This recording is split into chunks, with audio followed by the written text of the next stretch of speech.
Hello and welcome to IGPP Expert Talks.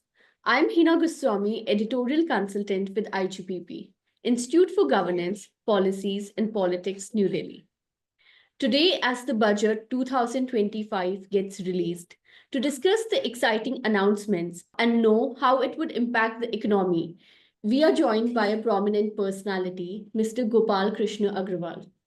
Mr. Gopal Krishna Agarwal ji is the national spokesperson of Bharatiya Janata Party for Economic Affairs.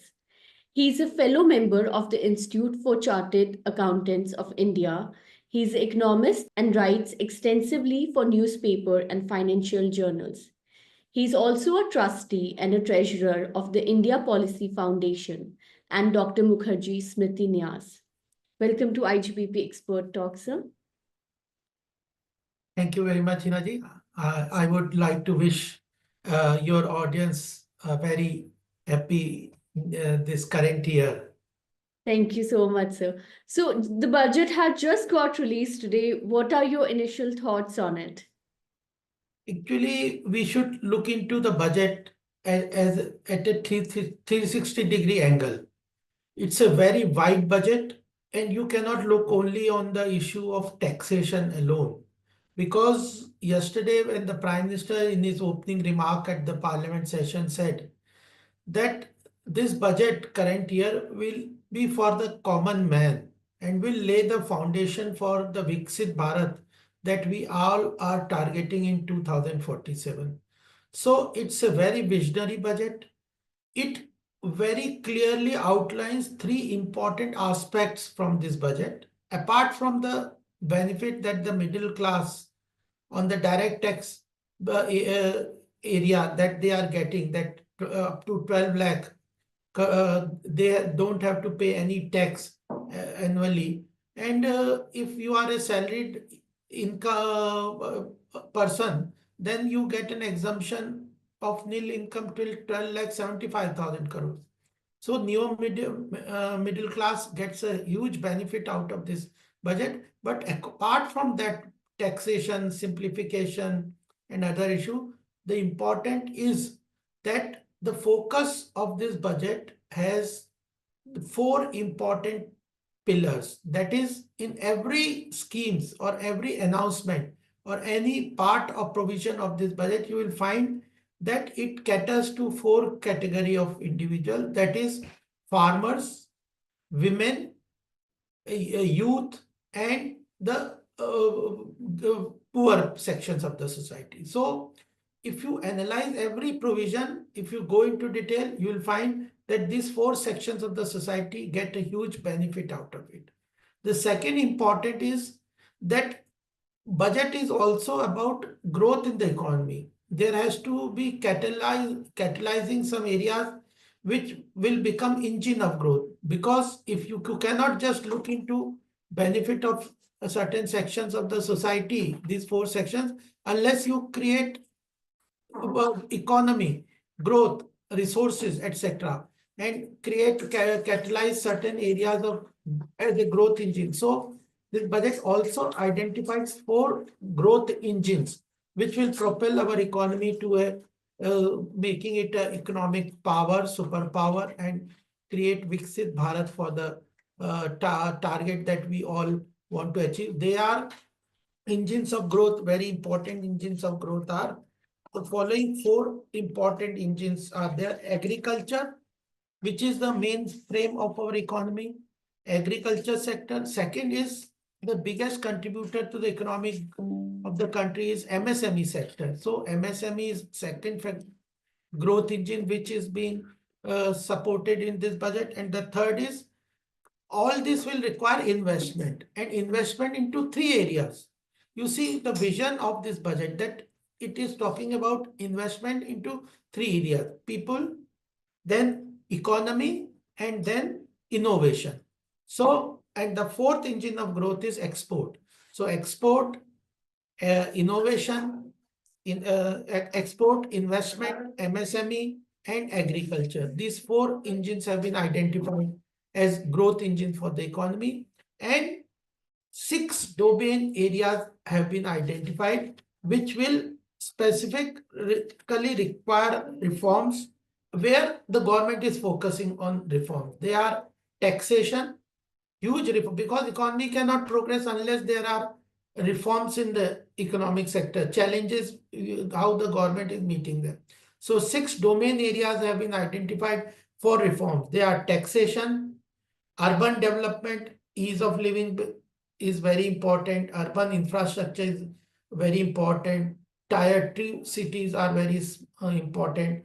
So taxation, in addition to taxation, it is urban development and regulatory reform. Yesterday, economic survey also pointed out that we need a strong movement ahead on the regulatory reform side, moving from looking into everybody as punishable and not then prove himself innocent.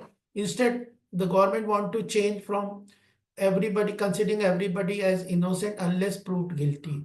So that's an important aspect. So repeal of laws, redundant laws, amendment to laws, simplification of processes, simplification of governance, etc., come under regulatory reforms. Then the fourth area is financial sector reform, because everything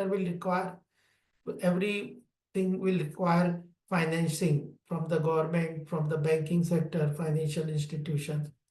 And two more areas are power.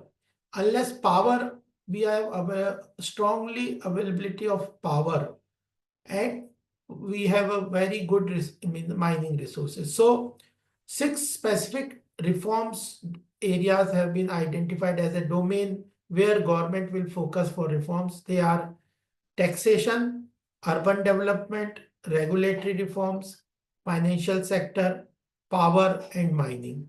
So if you look into the overall picture of the budget, which is very important, is budget focuses on four segments of the society: women, youth, then farmers, and then the farmers and poor sections. And it also identifies engines of growth and also identifies 6 domain areas where reforms will take place.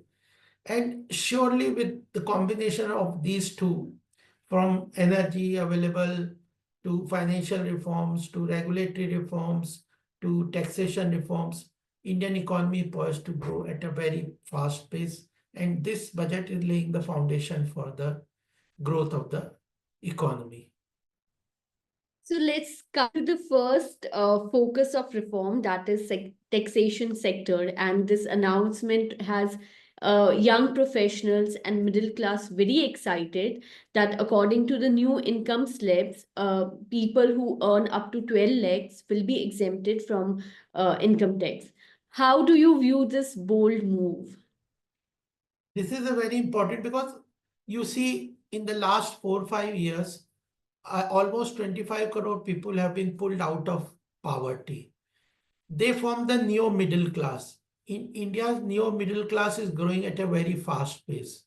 And there is even in the middle class also, there are two segments. One is upper middle class and one is neo middle class, lower middle class. So giving exemption of tax, nil taxation for middle class whose income is less than 12 lakh 75,000 from salary and other sources, in itself shows that there is a focus area for those who are converting from the poverty line to middle class.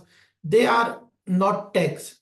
They get the benefit of the growth in the economy, and therefore there is nil taxation. Above income of 12 lakh 75,000, then the taxation, direct taxation, individual taxation is attracted, but that there also slabs have been reduced, slab rate have been reduced, and there is a relaxation on the taxation. But particularly our policy is put the money where it is most required, where it will give a multiplier effect, and the total tax revenue that is foregone from this effort is only 1,10,000 crore. It's a huge amount considering it will be available for the middle class for meeting their daily needs, their consumption needs, etc. It will propel the economy automatically. It will create demand in economy. Industry will benefit out of it. The indirect benefit is also there. So it's an innovative way of supporting a segment which is most in need of support, that this budget provides through this exemption limit and reduction in the tax slabs. And Prof. FMS clearly mentioned that within a week time we'll come out with a new tax law which will be very simplified. Almost half the number of provisions will go away from the current, which makes the taxation area very complex and quite compliance wise very difficult. So that will also be reduced a lot. So the government of India is also putting the money where its mouth is, and it has announced about 10,000 crore rupees for startup funds.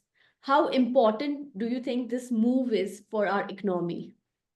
Startup have created a good value for the country and for their own companies also. And India at present is having more than 100 more unicorns. And it is almost, I think, the second or third country in the world with the number of unicorns. That is, those startups which are having their value more than 1 billion dollars. So that's a huge amount, almost 6,000 crores valuation that each company is having.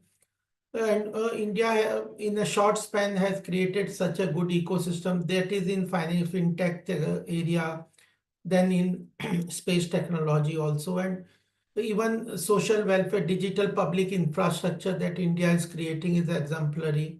It is providing a global outreach for that. So in this, the government has set up another innovation fund for that, almost 500 crores of innovation fund that the government has proposed. And as you mentioned that for the startup also, support of startup, 10,000 crores additional budget has been allocated.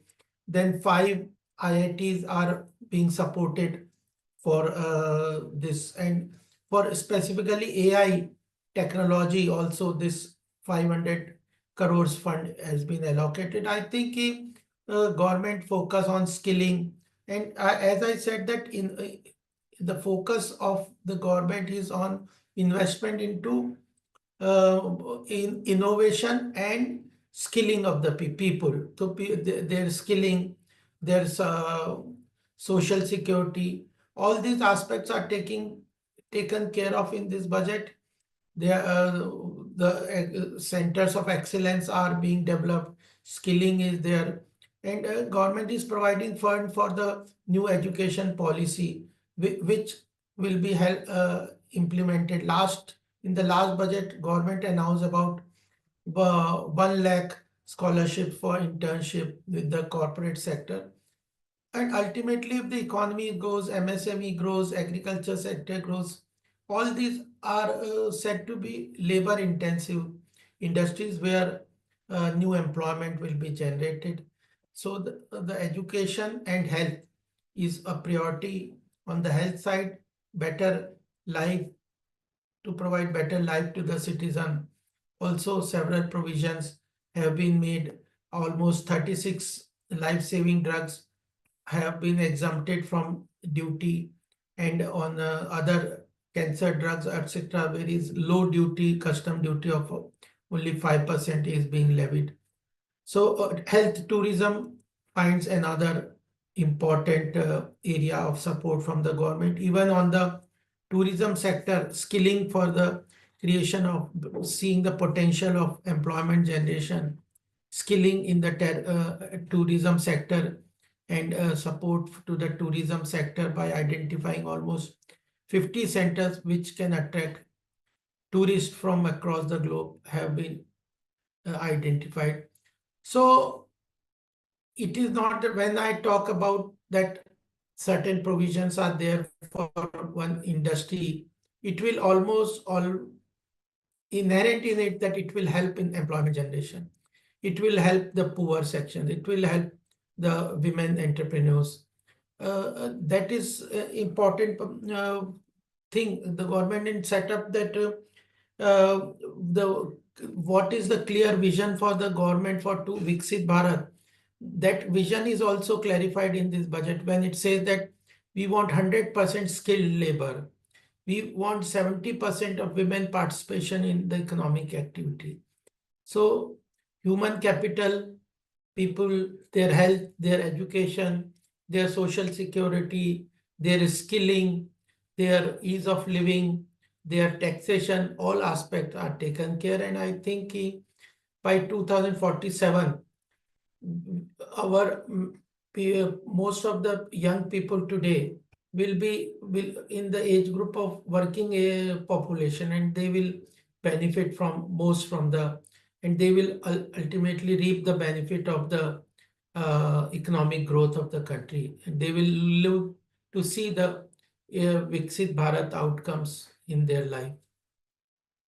So, as you mentioned, one very exciting announcement that has been made is that rupees 500 crore have been allocated for Center of Excellence in AI for Education. But do you believe that this amount would be sufficient for the overall development of the AI sector? This is a seed capital. It's a good amount, specifically for research and development in AI. But in addition, the government is supporting the IITs. Then other center already in the last budget, government had identified several center for excellence, other universities. Then government is also working on the creation of connect between the academy and the industry. So the budget this year is in continuation to what had been announced in the earlier budget also. They are not stopped and new announcement has come again, and this earlier budget allocation, etc., will not be there. But these are in addition to what government has separately announced in earlier budget. So I think this is sufficient. It's a seed capital, and ultimately FMS categorically said that these are demand-based provisions. If there is higher demand, it is nothing that we will not go for revised estimate, etc. And we should also see that the fiscal deficit is also taken care of. Macroeconomic parameters, which are very important for the economy, have also been taken care of. So I think to start with, particularly for AI, this fund is sufficiently good in addition to other benefit and provisions that have been announced by the government. To encourage and to support the corporate sector, which is one of the focuses of this budget, the government has also brought in the Jan Vishwas Bill 2.0, which aims to decriminalize over 100 provisions. How do you think this will impact the corporate sector compared to earlier Jan Vishwas Bill? Earlier, Jan Vishwas bill has also been very successful because ultimately, when if you look, yes, yeah, in economic survey this year, it said that we have to free the mind also from the tension, also from the industries, etc. And at times, certain provisions of taxation creates a regulatory pressure of compliance on the entrepreneurs, and they feel it difficult to cope with that pressure. So for simplification of their operations, simplification of small businesses, etc., compliance have to be made easy. And it is also important that regulations have to be simplified, and therefore government has set up in this budget, announced that we will set up a transformative reform committee, which will look into the overall regulatory reforms in the regulatory aspects. And the government will move from uh, move towards trusting the people, those who comply with the provisions, and those who are legally compliant people. And the focus will be that everybody is innocent unless proved guilty, and therefore decriminalization of so many laws has been announced. Then also about several simplification in the form of new tax bills and other redundant repeal of other redundant compliances, etc. Their decriminalization. It is almost at present 1,500 laws have been repealed. Now more 100 more laws are being decriminalized. Even company law has been quite a lot in bits and pieces decriminalized. This will ease the regulatory and compliance pressure on the entrepreneurs, and it will free their mind for creative activity. To ensure the welfare of the poorest and to with the sector of health in mind, the finance minister has announced the establishment of cancer centers in all districts within 3 years. What are your thoughts on this initiative? Cancer is a big challenge for the country. We are seeing the growth of cancer, and therefore, when the Prime Minister, the FM talks about this cancer rehabilitation centers, that's very important. In health, as I said, ki education and health are two important aspects of quality of human life and citizens, and therefore focus is here. And even on the health sector, about 36 drugs, life-saving drugs, have been made duty-free, and almost 12 uh, these other drugs which are very important for the care of the human being, they have their taxation has been reduced to 5%. So cancer will be tackled in a mission mode. We have seen how government focused during the COVID to protect the health of the citizens through vaccinations and uh, other programs on of healthcare. Even government has also announced that all the secondary healthcare centers will be provided internet connectivity, broadband connectivity. Primary health centers are being included into the broadband internet connectivity, and about 100 aspirational districts which can focus on a rural development and agriculture sector growth. The government plans to identify them and focus their development activity in this area. So providing broadband to the health centers, say, formation of this cancer care centers, reducing the duty to 5% on healthcare, health life-saving drugs, and even zero duty on several medicines which are uh, important for life-saving, are initiatives in the health care sector. Promoting health tourism is also a focus area that in announced, because India has good potential of professionally qualified doctors, and it can provide cheap healthcare to global population. And we are seeing a lot of influx of global population coming to India for various surgeries and other healthcare issues. So this is area where our government is also focusing. To talk a little about the farmers, how do you perceive the PM Dhan Dhanya Krishi Yojana aimed at developing about 100 agriculture districts with low productivity, moderate crop intensity, and below average credit parameters? Agriculture is one of the most important area, and Dhan scheme, Pradhan Mantri Dhan Dhanya scheme is about focusing on. We have seen the success of aspirational district growth in the welfare of the people, because earlier government identified almost 115 aspirational district which were found to be that they were developed, not that developed, they were backward district, where government and lot of poor population is living there. Government made the collector responsible for those districts to see that all 7 important government welfare scheme goes to everyone who is eligible for the benefit of that scheme. That was a very successful scheme, and therefore it led to 100% saturation of government welfare scheme to the common man, to the last person. Similarly, in this Dhan Dhanya Yojana, Krishi Yojana, the PFM has announced that we will identify 100 districts which are agriculturally poor, but they have sufficient potential to grow there through focusing on the seed quality, provision of urea, provision of technology, irrigation facility. The farmers' income can be increased. The target is that to increase the farmers' income. Food, there is a good big support on the food processing industry by the government. So in this 100 district areas, which have been identified for agriculture growth, they are the areas which are agriculturally backward and low income areas.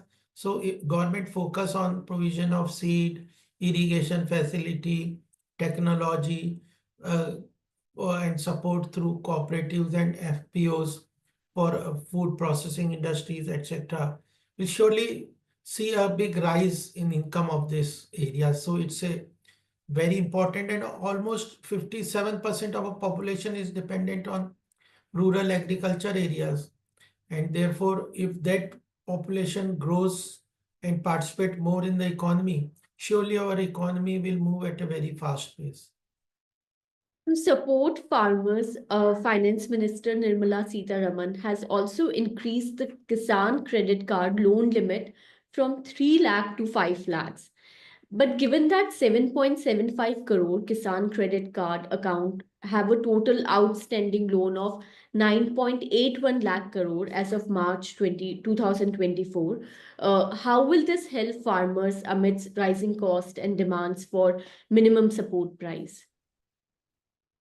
So we are regularly announcing MSP, minimum support price, in various products, because MSP is something which depends upon the seasonal fluctuations.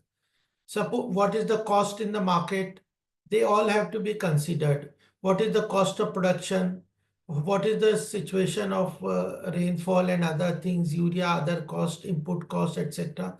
So depending on this, every year, in every season, whether Rabi season or Kharif season, government announces different MSP for different products. So we are already doing supporting farmers on the MSP field.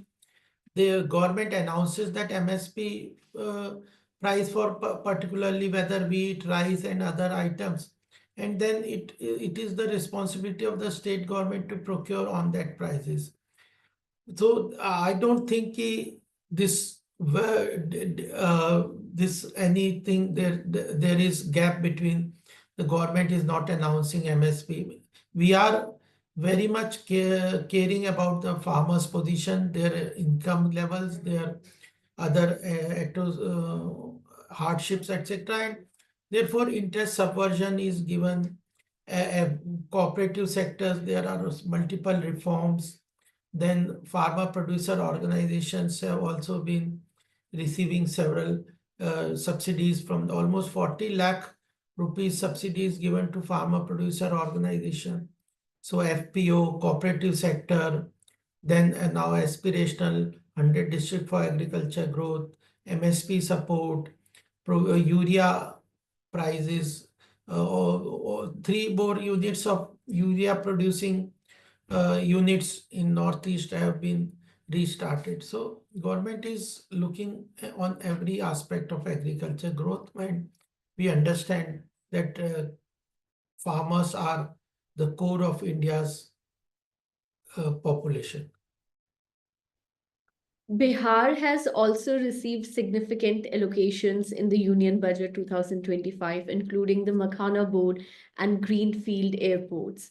How do you view these announcements and developments for the pole-bound state? No, it is not that if the FM has announced about Bihar that other Andhra Pradesh or XYZ country, Uttar Pradesh state is not getting. Every provision which has been announced in this budget is allocated to every state. No state is exempt from the benefit received from the center. It is certain schemes that particularly affects Bihar. They have found mention in the FM speech, but other states also get their dues through taxation, devolution, or benefits on various schemes, depend whether it is Manrega, Pradhan Mantri Awas Yojana, Har Ghar Jal Mission. All these schemes are for every state's benefit, and it is getting them. Particularly about Makhana is a very, like earlier, bamboo growers were there, and then Shri Anna scheme was announced. So this is where government has found that there is a good potential of growth, and it is for the common man, and it can add on to the income of the farmers from agriculture sector. Therefore, this special Makhana board has been announced, but all the states get the benefit. And in this scheme, in this budget, government has also announced about this index for people to various states to on their attracting investment, and index is being created. So cooperative federalism is also an important aspect. So states have to compete among themselves for performing in a better way. Those states which are poor, they get additional support, but then they have to perform on the various parameters that the government decides. Thank you so much for